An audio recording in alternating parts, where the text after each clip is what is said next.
Praksharira vimokshanat kamakrodhodbhavam vegam sayukta sasukhi naraha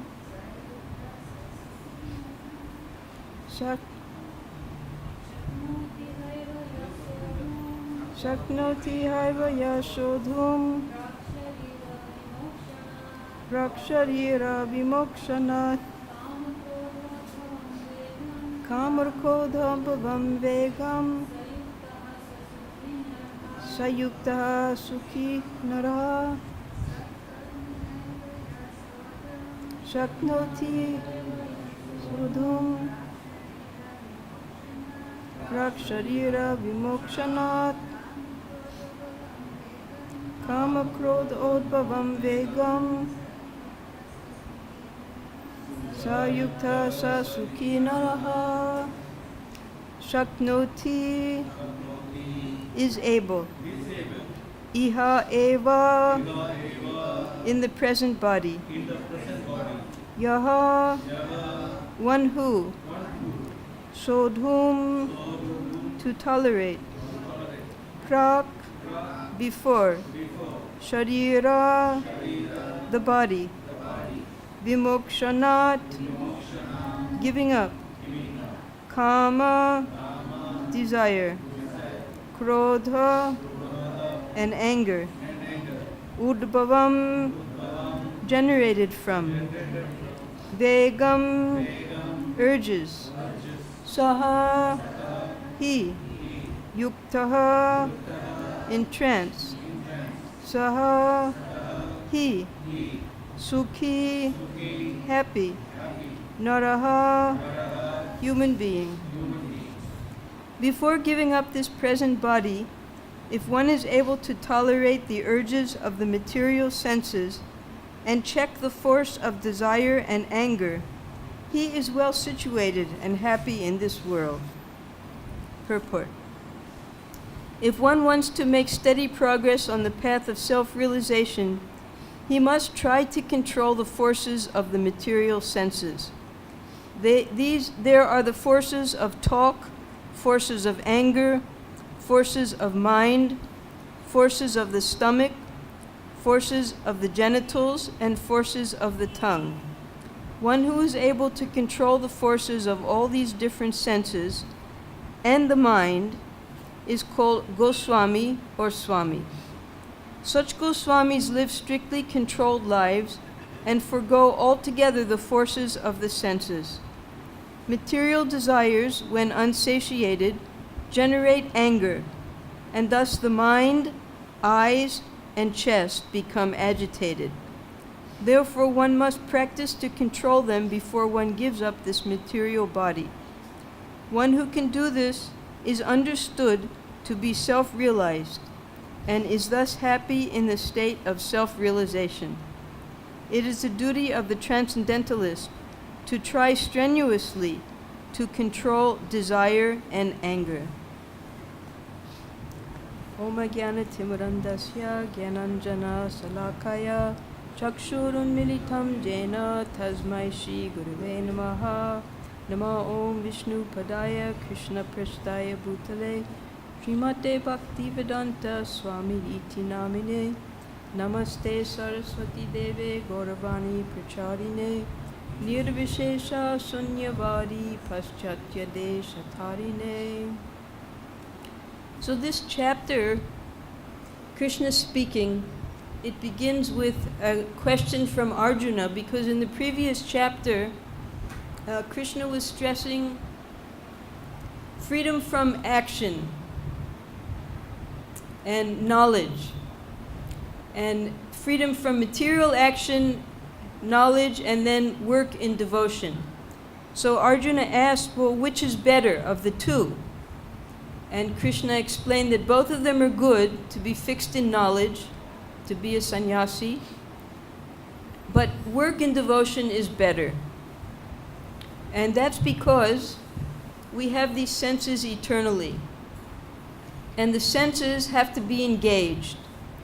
So for the example of the Mayavadi sannyasi, they would stop all activity, but because the senses were not properly engaged, they would fall down to philanthropic and humanitarian activities such as opening hospitals and other charitable work.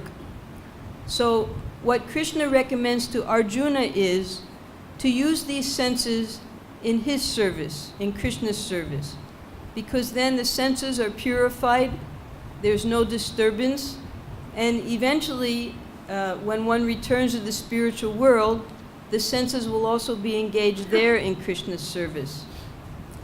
So today we're talking about one devotee who was a perfect example of using his senses in Krishna's service.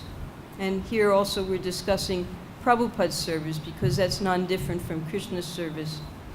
The spiritual master, he instructs the submissive student how to render service to Krishna. So it's through that via medium of the spiritual master's instructions that we're able to approach Krishna through our service. Otherwise, we don't have a clue what Krishna actually wants unless the spiritual master instructs us. So today we're honoring one of Prabhupada's dearmost disciples, that was Surabhi Abhipaliyantan Swami. Now, Swami, when that name is given to a disciple, either Swami or Goswami, generally when Prabhupada gave sannyas to his disciples, if one was a grihasta, his name would be Goswami. And if one was a brahmachari, his name would be Swami. But Prabhupada broke the protocol in this case when he gave Surabhi sannyas, he gave him the name Swami, as was Prabhupada's name. His sannyas name was Swami, and the A.C. Bhaktivedanta, Abhay Charan was his Diksha name, and Bhaktivedanta was an honor conferred upon him by his godbrothers because he was such a great scholar. But his sannyas name was Swami. So what Prabhupada did was he took Surabhi's Diksha name, which was Saurabh, and he extended that into an entire line from the Brahma Samhita. Surabhir Abhipaliyantam Swami. And we just called him Surabhi Swami. So Surabhi Swami, he joined very early. He was born in Netherlands. He came in contact with the devotees in Amsterdam, and he was a very qualified artist, designer, architect, draftsman, and he decided he needed to take a spiritual quest. So he came to India, and he wondered what he was going to do here. He decided he was going to write a book, make a photographic book of Radha Krishna temples in India. So when he reached Bombay, he asked the people, are there any Radha Krishna temples here in Bombay? And anyone who's lived in Bombay knows there are very few. Practically they all worship Ganesh there, right? So there happened to be, at that time the devotees were in Bombay, Prabhupada was in Bombay, and they were staying Nepean Sea Road around Marina Drive, you know, that area, very nice posh area of Bombay. They had been given on the 7th floor of the Akash Ganga building a whole flat. So the Bombayites directed Saurabh to this place. Oh yes, there's a Radha Krishna temple, you go there. So he got there in the middle of the afternoon one day, and no one was there except for Radha and Krishna, Radha Rasa Bihari, and the pujari, who was Madri. That was Tamal Krishna Maharaj's wife. So he said what he had come for. He wanted to take pictures of Radha and Krishna. and deities were closed. So Madhvi told him, you just wait. All the devotees are coming, the deities will open. And within a short time, all the devotees came back from Sankirtan, and Sham Sundar started to speak to him. So Sham Sundar told Saurabh that, oh, it's very good you came because we're leaving today. We're moving to our new property at Juhu. So they said, come along with us. So they all piled into a taxi, or 2 taxis, and they went from downtown Bombay all the way to Juhu. And when they got to Juhu, no one had any money. So Saurabh paid for the taxis. And from that moment on, he said, everything was automatic. Everything happened so fast and so spontaneously that he has no idea how it happened. The next day there was a big Pandal program. They were doing the cornerstone laying, and he still had his long hair.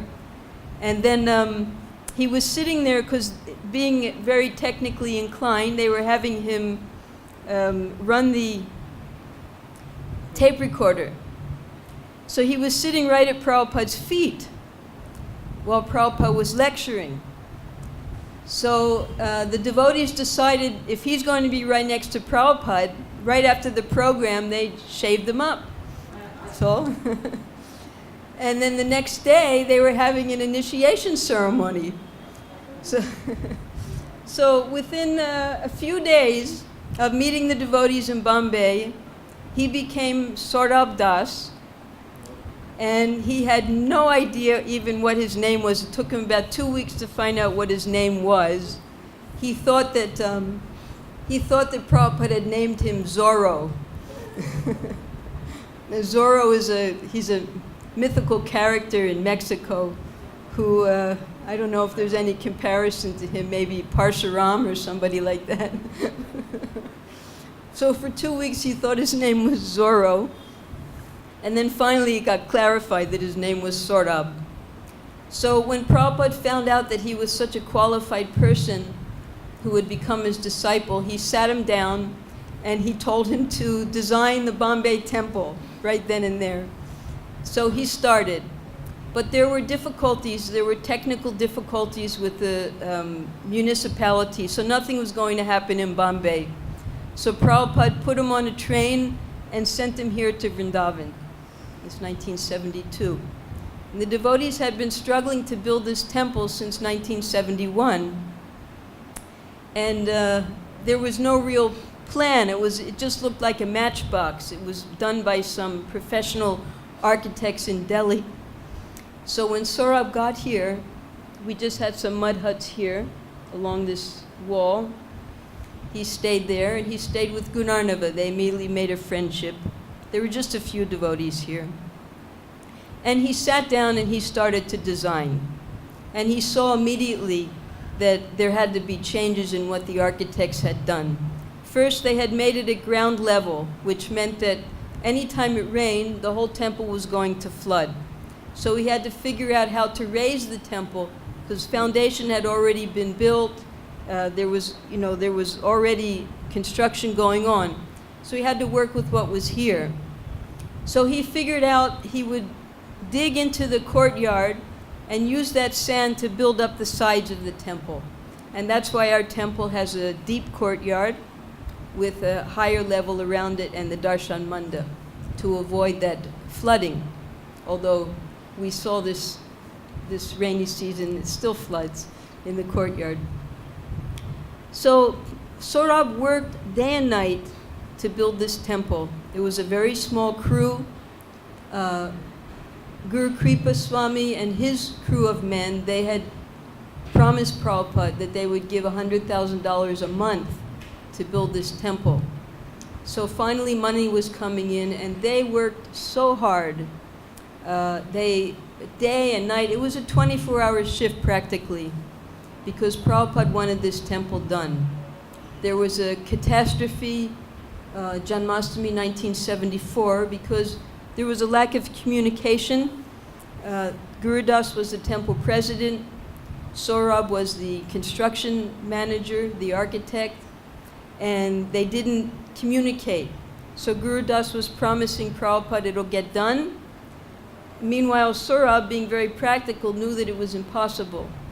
So when Prabhupada arrived, January 1974, it wasn't done. He became very ill, and Saurabh still continued. He worked so hard during those 8 months from August to April. You practically never saw him because he was always on the site. They would sleep on the site, eat on the site, study Bhagavad-Gita on the site, constantly working with the workers. You can read in the book, we have Vrindavan is My Home, Memories of Vrindavan, the struggles that they had. So finally the temple was opened, and a few days before the grand opening, Prabhupada called Saurabh and told him, all right, the temple's complete now. Leave tomorrow for Bombay. I want you to start the construction. So Prabhupada didn't even want him to stay here for the grand opening. He was so determined to get all these temples built quickly. So, but there, excuse me? What was that? Oh, really? Yeah, Prasanatma, he was our guest house in charge at the time. Bhakta Padmanabh. Yes? Right. And he would help clean Prabhupada's house, of course. So, but then Prabhupada changed his mind because there were too many things that had to get done that only Saurabh could do. So Saurabh was, he was such an intelligent, if anyone ever heard his lectures, he knew so many Bhagavatam verses, so scholarly, and so intelligent. And we learned so many things from him. We would just sit and hang on everything that he had to say because he had so much to share when he gave classes. And so not only, this was after the temple opening, he had to go to Bombay, then he had to go to Mayapur. Prabhupada had him do so many projects all over India, 6 temples he designed while Prabhupada was present. But then after Prabhupada disappeared, within a short time, they had to arrange for the construction of the Samadhi, and they assigned him to do that. So he came back here and set up a big construction office, and he and his team, none of those people are present now, but he had a big crew of devotees working. And everything that you see in Prabhupada's Samadhi was designed by the devotees. Nothing was done professionally. It was all done with devotion. And all of those designs came out of that construction office that we had. It's the whole complex where the principal's office, that whole big area used to be our construction office. And it was in full swing. So Surabhi, by that time he was a sannyasi. In 1976 he was awarded sannyas. He was fully dedicated to his service to Srila Prabhupada, and we all tried to help him. He also became our regional secretary, and because of his intelligence, not only was he doing architectural design all over India for Prabhupada, but he had so many ideas for business, for paraphernalia. He set up, we had co-ops, the Vrindavan co-op, and he set up in Delhi a whole system of clothing, paraphernalia. All of this was done by Surabhi in the early days to generate money for the temple. It was along with BBT, of course, we had our book distribution, but he set up paraphernalia distribution. And he made a huge enterprise of business. He started to base in Delhi. We had a donation of the Punjabi Bagh temple at that time, the first one.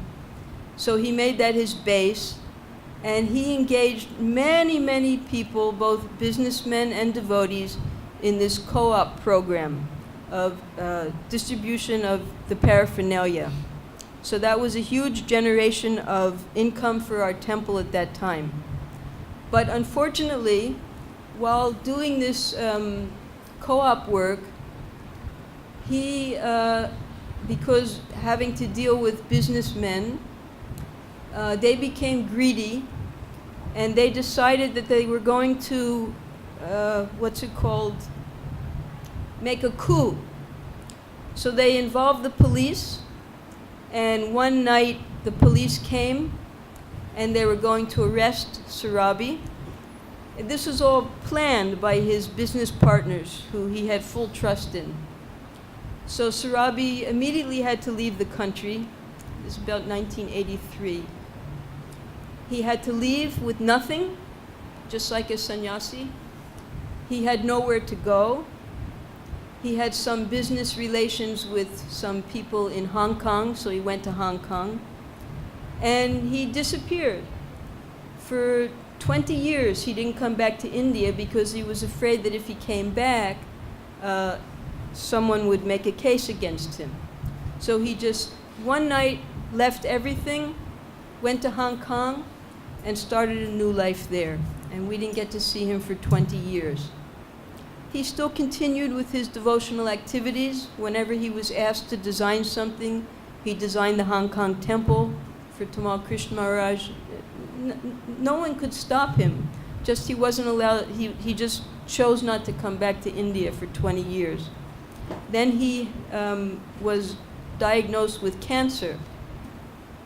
And one of his business partners, that's Ika, she suggested, why don't you go back, try to go back to India, let's see what happens.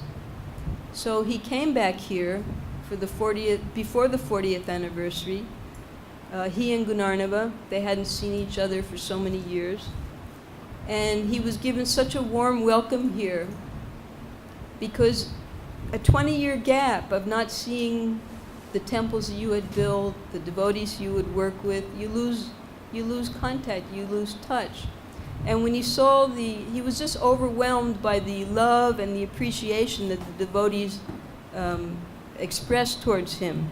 So he wanted to come back again. So then he came back for the 40th anniversary. And by that time, that was in January of 2015, he was diagnosed with lung cancer. And the prognosis was that he had 6 months to live. And Ika did everything in her power to make that not happen. But Krishna had a different plan. So he came here at the end of March and April for the 40th. That was 4 months. The clock was ticking. Then right after that, he went to the Prabhupada reunion that they have every year in Los Angeles. And the devotees there are a lot of senior devotees. They all expressed their love for him so much. And then finally, it was time. It was July. And he was sinking physically. So he and Ika came here, maybe July 20th, 23rd. And within 7 days, by the mercy of Srila Prabhupada and Krishna Balaram Radhasham Sundar Shri Shri Gaurnitai, 7 days after arriving here, he left his body very peacefully with the chanting of Hare Krishna by Srila Prabhupada and a few devotees surrounding him. Just he and Prabhupada and the mercy of Sri Krishna. Now I'll let other devotees speak. Hare Krishna.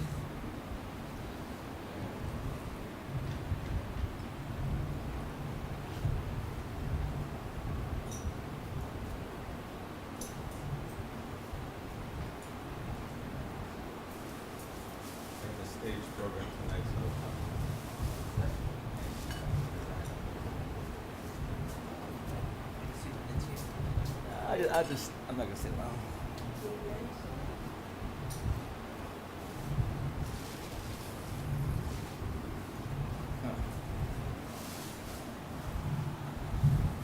Om Jnana Timarandasya Gyananjana Shalakaya Chakshurun Militam Jena Tasmai Shri Guruve Namaha. I'm here, I'm okay. So,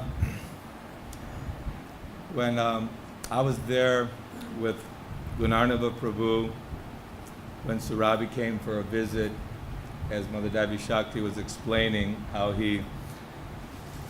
they were sitting together and just remembering old times, serving together in Vrindavan.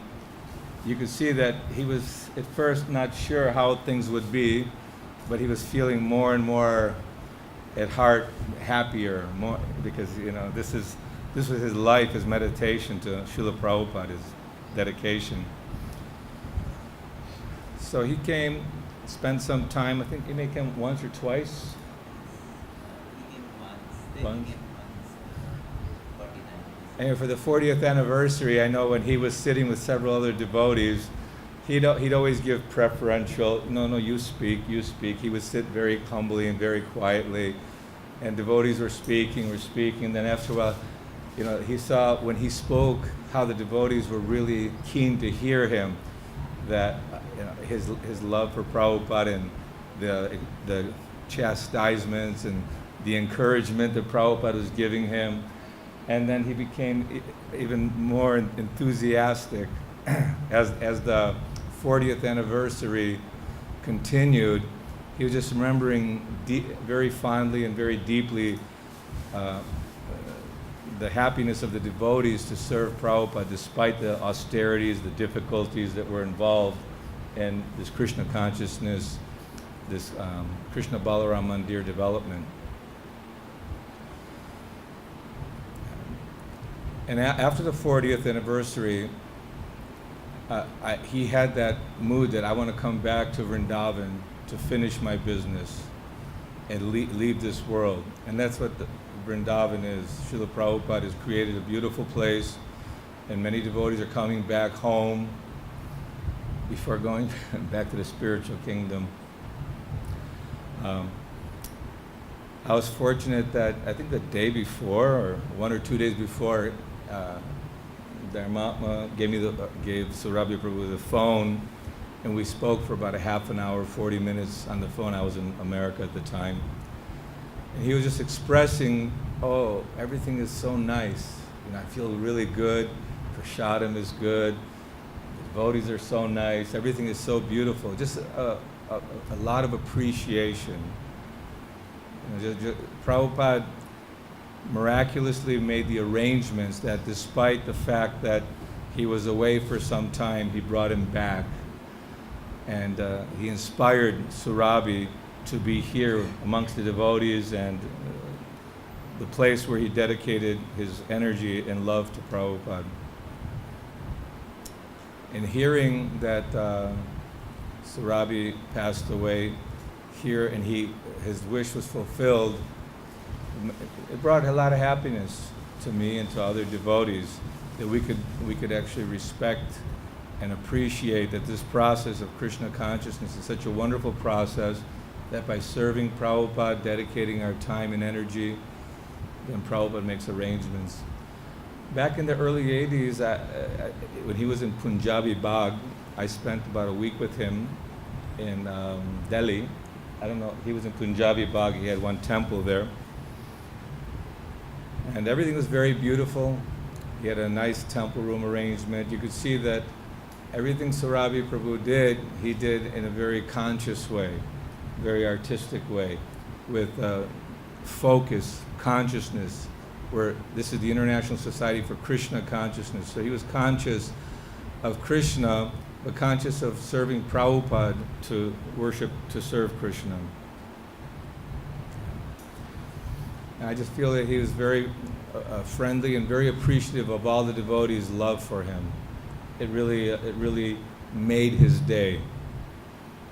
So this is our family here of Krishna consciousness. We should always try to encourage one another and try to see and appreciate the devotion and dedication of other devotees. And Surabhi did a wonderful job of pleasing Srila Prabhupada and achieving that platform of Krishna consciousness. Surabhi Prabhu ki. Hare Krishna. Thank you. Come. No, you come here. No, the camera. They need a camera. You're stuck, Prasad. No. Yeah, baby. I'm not a big speaker, but I'll teach. No, you're not supposed to be a big speaker. You're glorifying Surabhi. Jai Srila Prabhupada Maharaj ki jai. Anyway, for me, Surabhi is not a godmother, more like a brother. When I first came here, before the temple was open, as Devashakti was telling, we had a few huts. One hut was here, one hut was there. Surabhi and Gunanava stayed in that hut, and we stayed in this one small hut. We had, 10 devotees that time. And everybody, we take a bath in we had a well where the Prabhupada Samadhi is now. 4 o'clock in the morning, freezing cold. We lift the well, water, and taking bath. That was our lifestyle those days. Anyway. You didn't have geysers? Huh? You didn't have hot water geysers? No. Not even socks. They wouldn't even give money for having a socks. So we were a different lifestyle those days. Then, anyway, the temple was built. He recommended, he was my president, so he recommended to take Diksha from Prabhupada. And then temple was open. Akshananda Swami came, and Surabhi Maharaj went to Bombay for a while. I was traveling all around UP collecting money for our temple here. Then after a year or so, year and a half, I went to Bombay. So we're kind of very close in Bombay because he didn't have any responsibility except building temple. So he was not like a president or anything. So we were just me, him, Achyutananda. We'd take a walk on the beach and sometimes joke around. Sometimes, it was very low back. It wasn't very tense experience with him. So it was, for me, it's, as I said, it's more like a brother than Swami to me. We were very close, and we were all working probably 20 hours a day trying to get the Bombay temple open. And after Bombay temple opened, Surabhi again went away. I was remembering when we finished the temple, Prabhupada told him to go to Bombay. And I was kind of very sad because I was very, very close to him.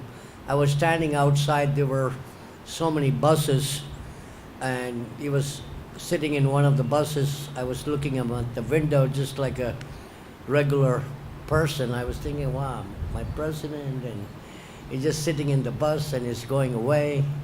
I was kind of not crying, but very sad that he was in that kind of a very humble stage. I didn't understand that it was so simple, and he went away. I kind of missed him for a while. But we rejoined in Bombay, and so it was fun. So everything I can remember him is more happy experience, and we just did our service without any endeavor, without any thinking it's austere or anything like that. It was more joyful experience. None of us did any service those days thinking that we are austere. We didn't think it's austere or not austere. We just enjoy whatever we were doing. And it was fun. So I'm always going to remember him like in a joyful way than being sad. Hare Krishna.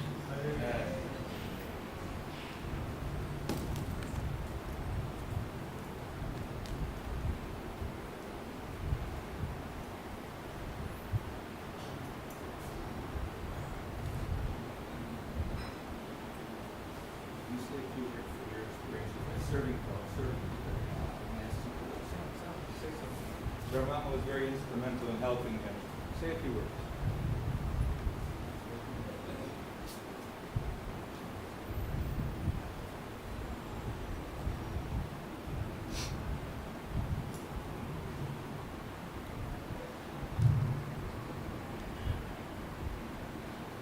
So, Surabhi Prabhu and Gunarnavar Prabhu came together in 2012 for the first time when I saw him and received his association. So in 2012 they came together, and because that time Devi Shakti Mataji was preparing to get this book done, Vrindavan is my home. That project was going on. So both of them, they came here in Prabhupada's house and gave a whole tour, and Surabhi Prabhu and Gunarnavar Prabhu, both of them were explaining that how means what all stories are involved and the pastimes, and so he went each and every room in the house and he was explaining the things.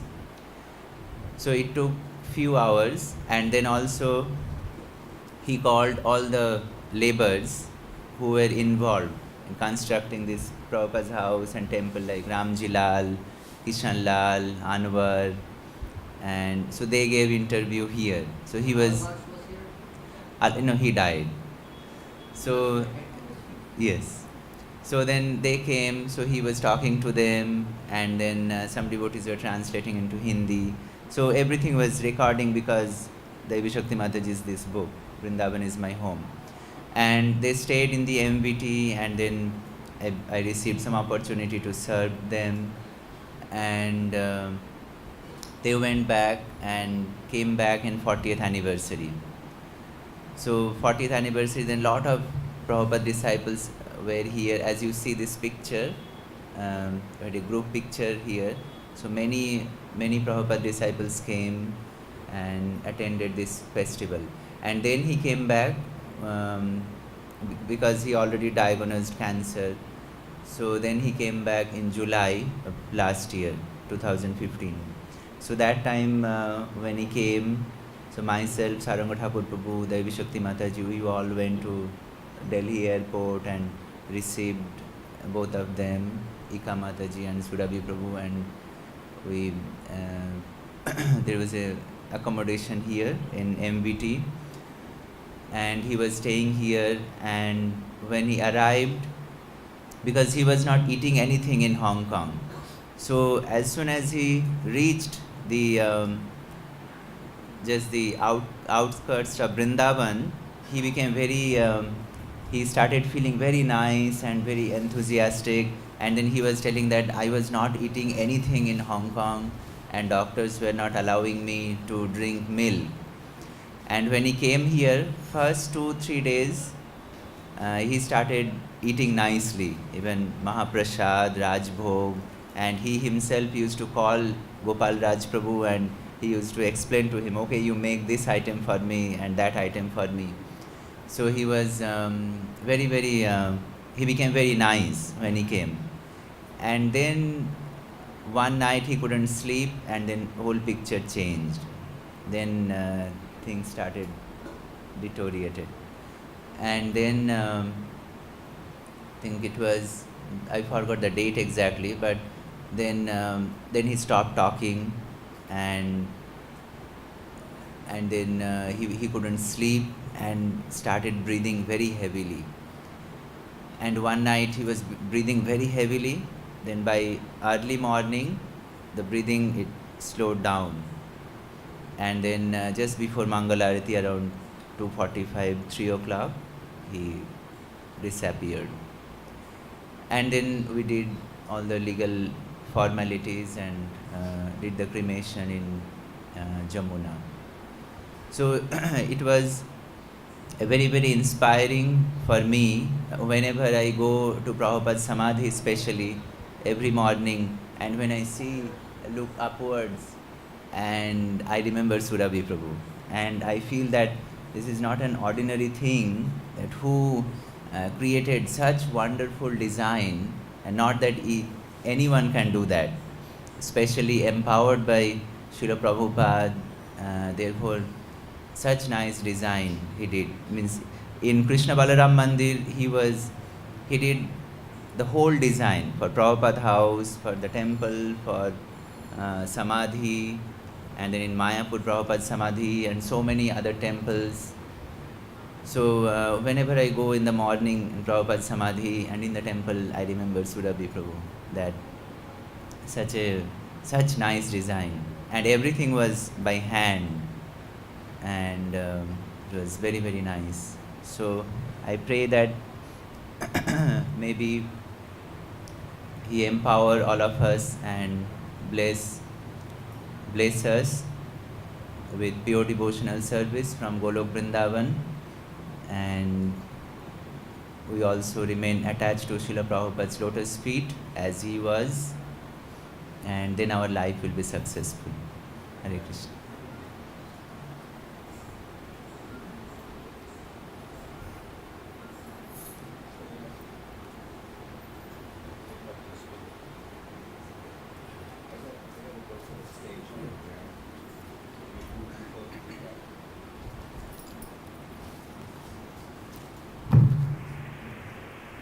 Hare Krishna.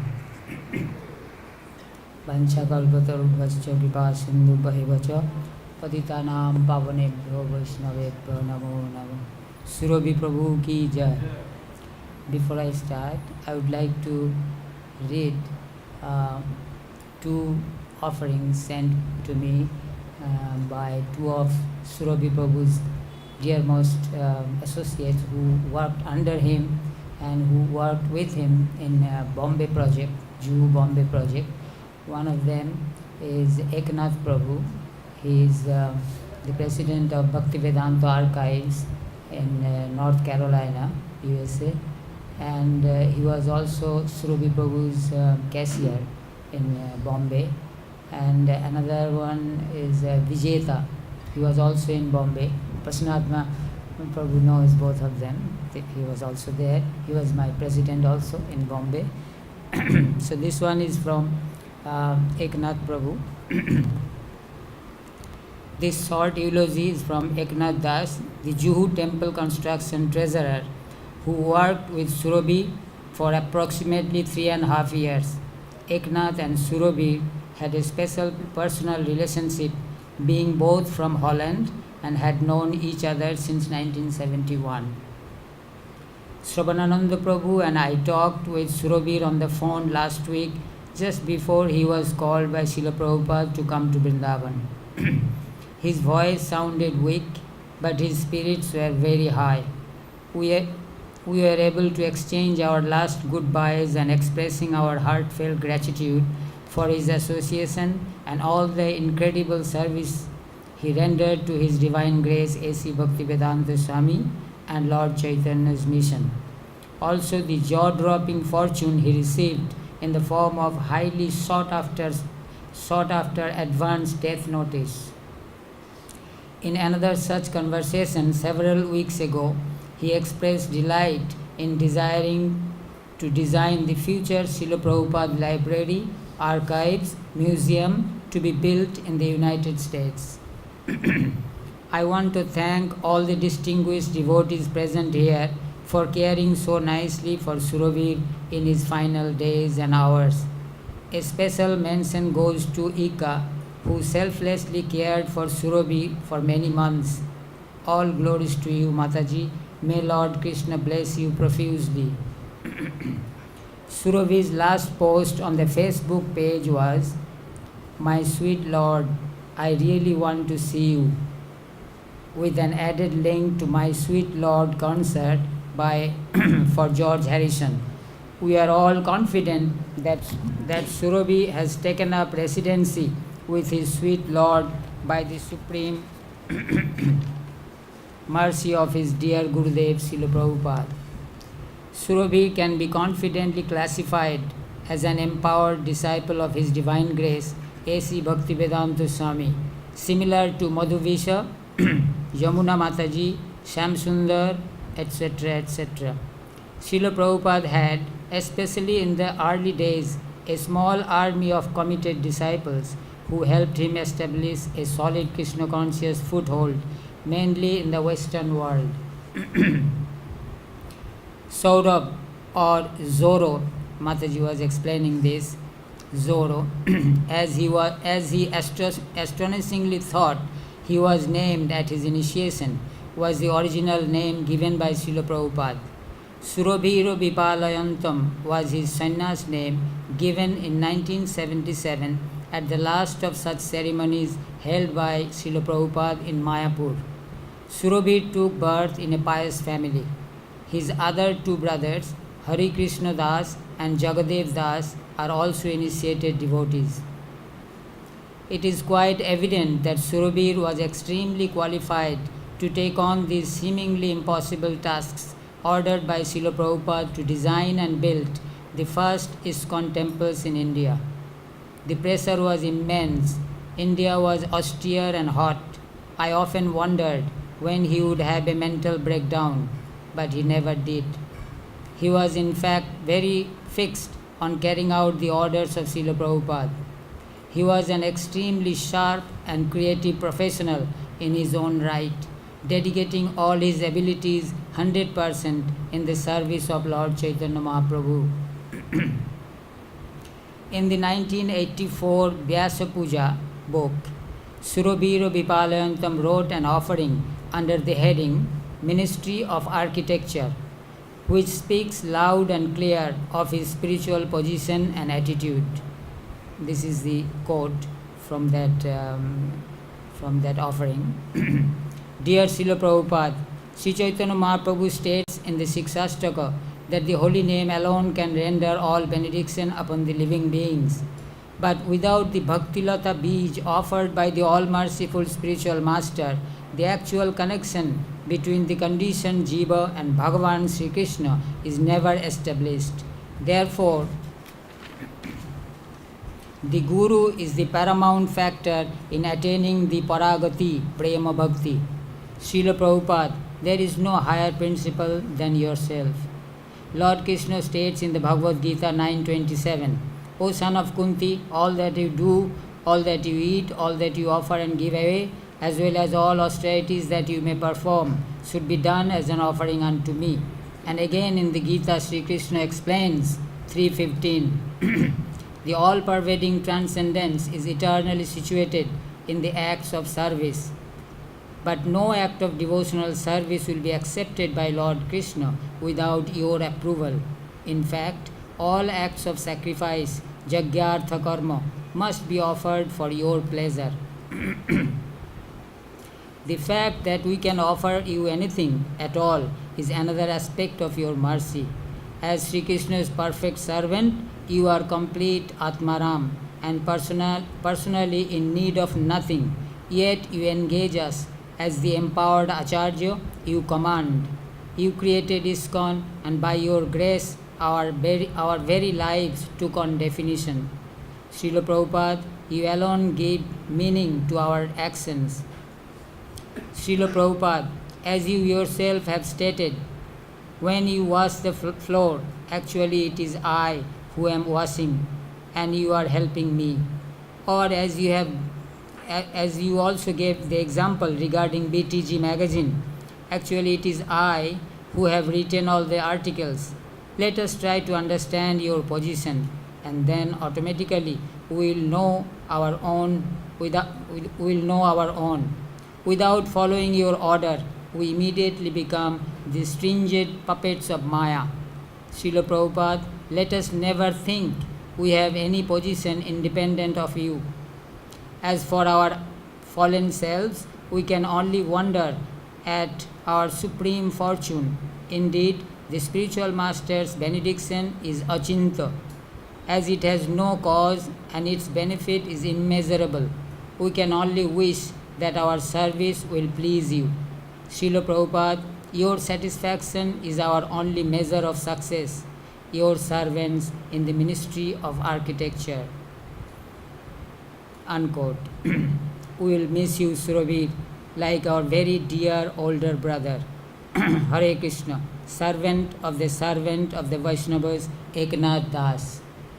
This was an offering from Eknath Prabhu. And next is another associate who worked with Surabhi in Bombay project, and he was closely, very good friend of him, Vijeta. He writes, obeisances to you and all glories to Srila Prabhupada. On this auspicious occasion of you rejoining Srila Prabhupada, I just wanted to say thank you. You were there in Bombay the day Arya and I joined, and from my very first day in Krishna consciousness, you took me under your wing. I played such an insignificant role in your Bombay construction department, but you allowed me to stay for a few years before I drifted off to some other service. You always exemplified such intense focus and loyalty to Srila Prabhupada and his desire for you to design and build his temples. Your creativity knew no bounds. Your dedication to seeing the job done perfectly was exemplary. Your friendliness to everyone was extremely endearing to all. Your classes always boggled my mind. Could I ever understand Krishna conscious like you do? The answer is no. Your kindness extended everywhere, like inviting some of your mistris to join us for ice cream in the 4 o'clock in the construction office. Your pakka dress and cleanliness inspired me, a young hippie of the beach. Your ability to engage people and keep them attracted always amazed me.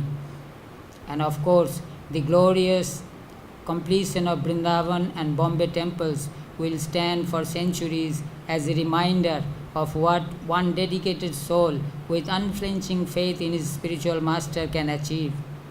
You have achieved the goal of life, attachment to the lotus feet of His Divine Grace, Srila Prabhupada.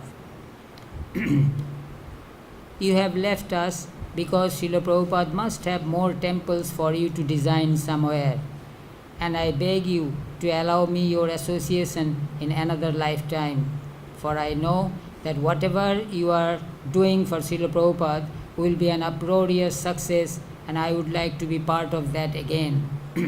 By associating with devotees like you, one can get nearer to Srila Prabhupada.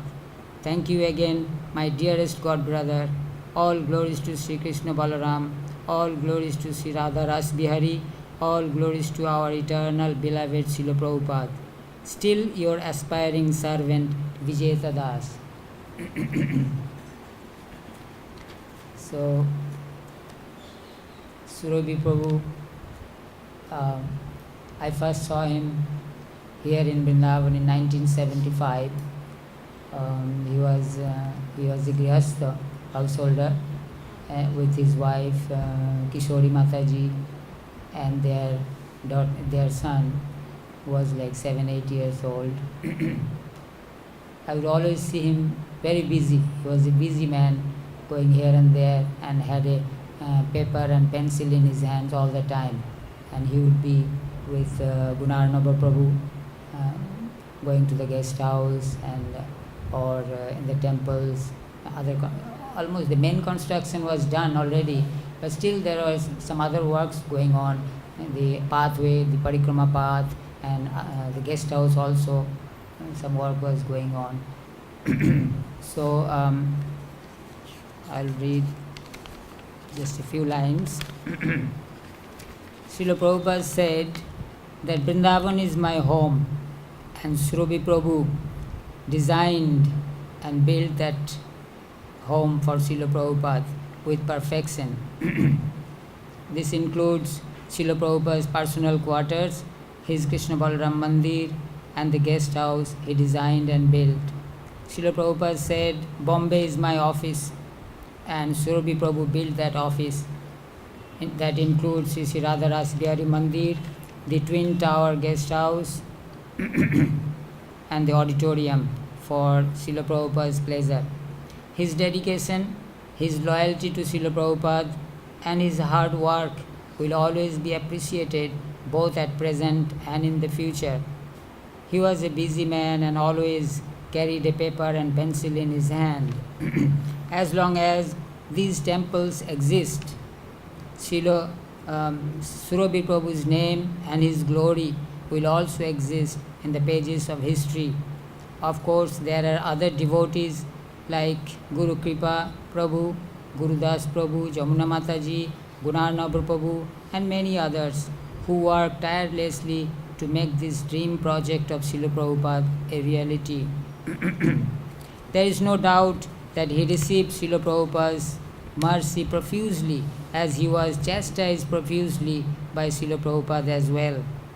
Srila Prabhupada would always call him to his room, and now Srila Prabhupada has called Surabhi Prabhu to his eternal residence in the eternal abode of the eternal Lord for eternity. So on this day, 1 year has passed, and we miss him because we saw him and we know what he has done for this society ISKCON, for Srila Prabhupada, for Prabhupada's mission, and for Lord Chaitanya's mission all over the world. And these temples, you cannot but think of Surabhi Prabhu when you look at the temple, the design. Actually, when I first met him here in the prasad room, that's a little bit funny, I will tell you the story. I was a new bhakta at that time, and I was serving prasad in the prasadam hall. The prasadam hall was here where this now it is Govinda restaurant. This used to be the prasadam hall for the devotees in 1975. So I was serving prasad, and it was khichuri and orange. So everybody was sitting. Surabhi Prabhu was also sitting in the row, and our temple commander at that time was Bhajendra Nandan Das, and now his name is Bhakti Bhajendra Nandan Swami from Malaysia. So he was our temple commander. So he instructed me that you give one orange to everybody. So I was serving oranges. So I gave everybody one each. One each, and also Surabhi Prabhu I gave one, but he wanted another one. He said, can you give me one more? I said, no, that's one for everybody. He said, no, just give me one more. I said, sorry, just one for everybody. He said, who said? I said, our temple commander. Who is the temple commander? I said, Bhajendra Nandan Prabhu. And he was also sitting in the front row, just opposite to him. And immediately Bhajendra Nandan gestured at me and said, give more, give more. So I tried to give him 2-3 more, but he didn't take. He just took only one more. Later on, Bhajendra Nandan Maharaj told me, you don't know, you are a new bhakta, you don't know, he's a big man. I thought big man means he's very tall. I said, no, he built this temple. I said, he built this temple means he made this temple, he carried bricks or something. He said, no, he designed this whole temple and the architecture. He's a big man, not only here, also in Bombay, Mayapur and other temples. So, whenever and whatever he wants, just give. So it was a nice experience. From that time onwards, we had a nice relationship with Gunarnabha Prabhu and Surabhi Prabhu. Whenever we met them in Delhi, Lajpat Nagar, New Delhi, or in Bombay, Juhu, and here also. And when he came last year, as Dharmatma Prabhu was telling, 40th anniversary before that, and when he was touring this Prabhupada house, I was also with him, and we called all the mechanics and mistris of this temple, and I was translating the Hindi and Surabhi and Gunarnabha, whatever they were asking, those mistris, if they remembered how they worked like that. So I had the good fortune of meeting him also during his last time. Even in the last day, I was there a few hours before he left his body. I was there doing kirtan.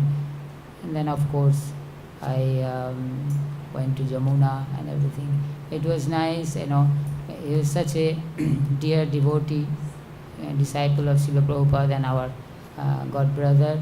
And we can only ask for his blessings on this day, that we can also do some service for Prabhupada, and in some lifetime in future can see him, can meet him again. Surabhi Prabhu ki jai. Hare Krishna. I couldn't do much, so I had a lot of time to read. And I just cried and cried and cried and cried while I was reading the surrender of the devotees who built this temple, and especially Surabhi Prabhu. And somehow I developed such a desire to meet him and to be able to express my gratitude to him. But I just, I couldn't go out, so I couldn't go to the 40th anniversary celebrations, although I was here in Vrindavan. But I heard all the talks on the radio, and that really consolidated my feelings even further. And then I also realized it's such mercy, and because I guess we're in Vrindavan, Krishna fulfills all desires. And also Srila Prabhupada is amazing, our own spiritual masters. If we have a sincere desire, then they actually fulfill it. And one morning, I actually wasn't walking much, but I used to just walk a little just outside the apartment. And I had heard that Surabhi Prabhu was coming, so the whole night I was thinking, I wish I could meet him now at least, because they said he was very ill and he came here to leave his body. And by Krishna's arrangement, I just happened to, I never ever do that. I could never walk that much, but I walked right from where I was sitting on the bench. Just like that, something inspired me, and I walked right to the end of the walkway. And when I reached it, I just stood there for some reason, and then the apartment door opened, and somebody walked out who I just somehow from my heart I knew it was Surabhi Prabhu. Maharaj. So then I went up to him and I said, Hare Krishna, are you Surabhi Maharaj? And so he says, looked at me like, yes, And I said, I'm so happy to meet you, and I offered my obeisances. And then Ika Mataji came out, and the doctor came out, and they were rushing with the wheelchair, and we were saying, why did you do that? We were getting ready to come out. I can't believe it, you did this, And they got the, a wheelchair.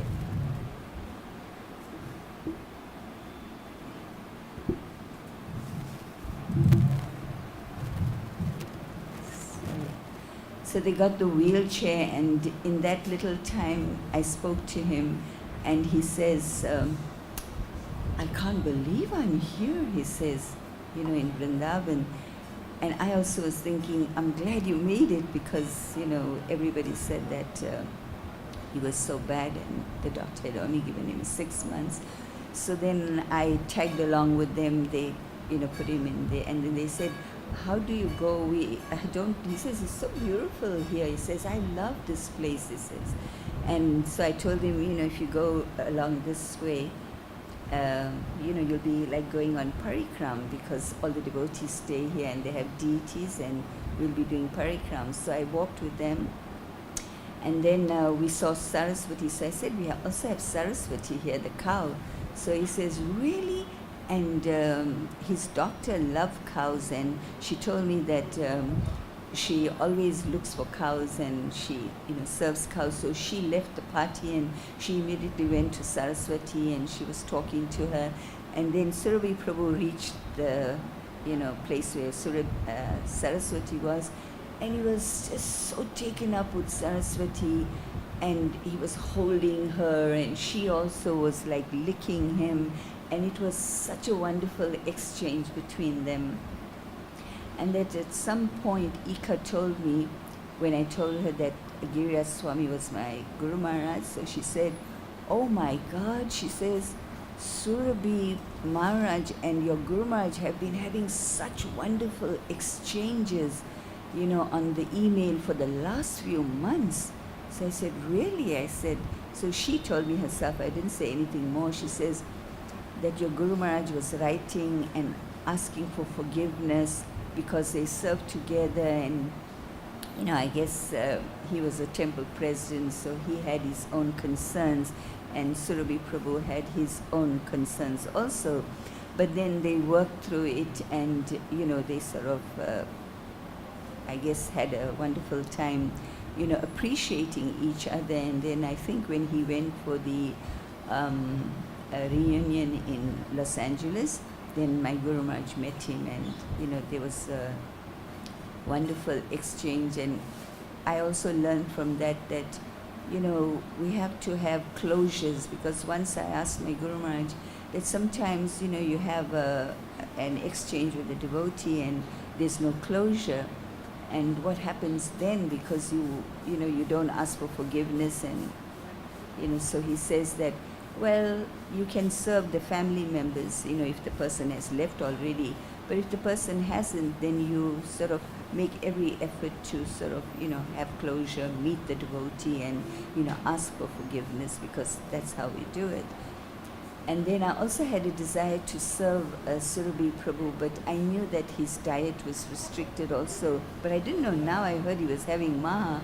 But anyway, in my limited way, I couldn't do much, but I just made for him a very small preparation, and I took it to him, and he very kindly also accepted that. So I felt such a reciprocation from both him and from Srila Prabhupada, my own Guru Maharaj, and Krishna, that whatever little simple desires that I had for association with such a great soul, and in my small way I showed my appreciation for all the service. And as Dharmatma Prabhu said, whenever I look at the temple and whenever I look at anything here, I always think that Surabhi Prabhu had such a big part to play in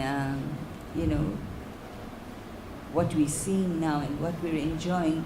And I just like to share the realization that I never really understood what Srila Prabhupada did here in Vrindavan until I came to Vrindavan. Usually when I come to Vrindavan, I come for a few days. I don't have time to really connect with, any feelings or any persons. But somehow by Krishna, my higher arrangement, I got sick, so I had to stay here for a whole year, and this is my second year here. And I feel I'm really connecting now. And I feel that Prabhupada was such a visionary. I don't think at least for myself, I don't realize until, even now, what a visionary he was, because I tried to imagine Vrindavan without this Krishna Balaram Mandir. If I had come to Vrindavan and there was no Krishna Balaram Mandir, I don't even know what I would have got into, the Babajis or some, Mayavad sect. But because of the shelter of this temple, and because of what I heard that Prabhupada said, that everything is within the four walls of the Krishna Balaram Mandir. And especially for someone who can't go on parikram now, who's not able to do other things that active devotees do. For me, this is my shelter. If I can just come to the temple and offer my respects to the deities and to Srila Prabhupada, and to associate with the devotees here and do whatever little I can, even if it means just to pray, for a devotee or whatever service I can do, then that is, my perfection. And I think, Srila Prabhupada, I can't say how indebted I am to him for everything that he has done not only for me but for humanity at large. So Surabhi Prabhu helped him in that way by fulfilling his desires, and I saw with my eyes how Prabhupada reciprocated with him by bringing him here. Ika told me that the doctor said, no, you can't take him to Vrindavan But she says, something in my heart was telling me, I have to take him to Vrindavan. I have to take him to Vrindavan.